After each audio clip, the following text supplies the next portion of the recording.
We had to find a way to safely report the story.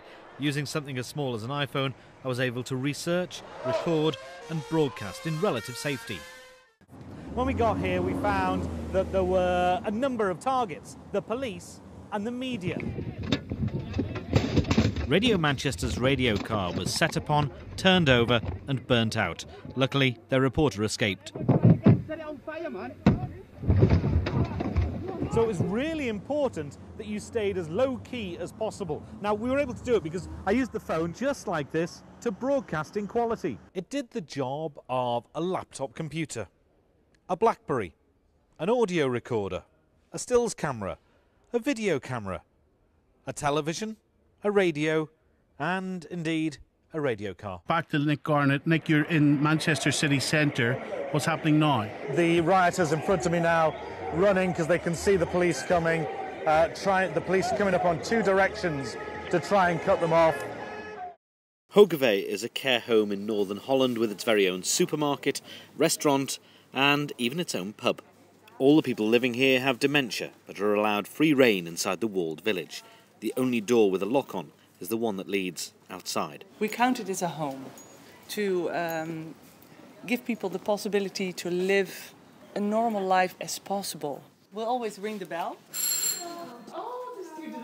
It's all ladies that lived at home and took care of the children. Some of them worked for just a short time and then they started looking after their kids. I guess it's still by the side of the river, but part of it.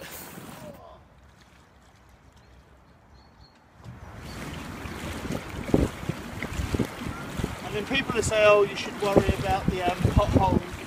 I'm going to stay no matter what, but that's due to the potential fire hazards, potential looting. So I'm going to get my wife and daughters out now.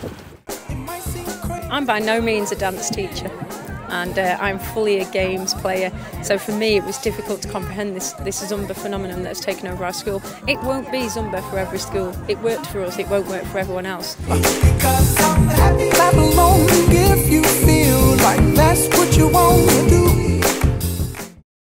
Today we're producing more than 20 different types and species of fish, ready for delivery tonight for your plate tomorrow. Grimsby is the epicentre of seafood in the UK still.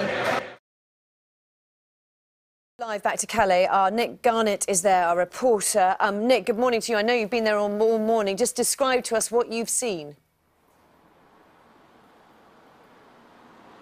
There are hundreds and hundreds of lorries parked up on the roads around Calais this morning.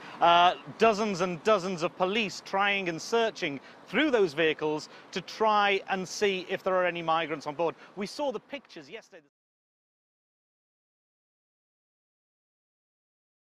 You have two dresses. Yeah. I'll just find out where the other one is. Yeah. Oh, yeah. Gonna get those tonight. Yes, there's lots of people.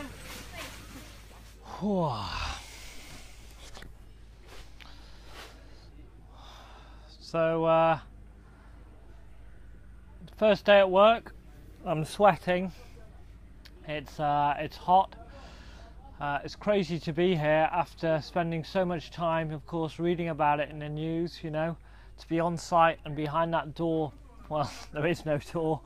Behind that invisible door is probably one of the world's worst viruses in terms of what it does and how it kills people and how quickly it kills people.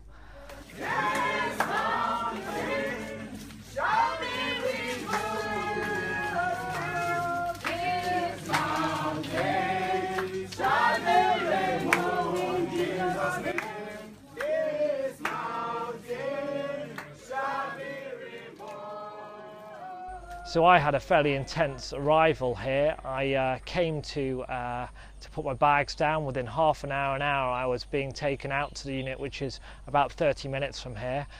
I think an experience I'll never forget is as I went into the unit and was left following a very brief orientation, I just sat at the fence, and it's an open fence about 2 meters across, where you can talk and interact with Ebola positive patients, those suffering from the infection.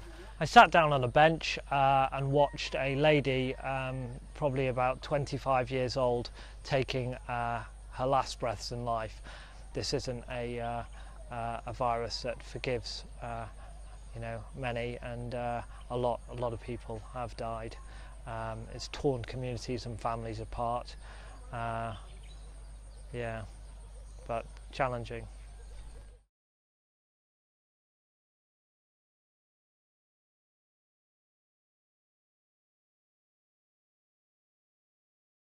Right, so hoping this is broadcasting. This is Nick Garnett from BBC Radio 5 Live. We're in a village called Sipagat in Nepal. It's about 3 hours drive from Kathmandu, and we came up today in a 4x4, and I'm just going to show you an image of just how much devastation there is in this village as I'll pan around. It's absolutely wrecked. Let me just walk up and take you. This is the main street. This is the marketplace. Now the locals here tell me they haven't had any aid through. The helicopters have flown over and then they've flown by because there's nowhere, because they're so big, there's nowhere for the helicopters to actually land around here. People are asking me on Twitter why I'm able to broadcast this. For some reason, I don't know why, the 3G network around here is very strong. As I said, you know, the temples is one thing, but this is human life that's just gone.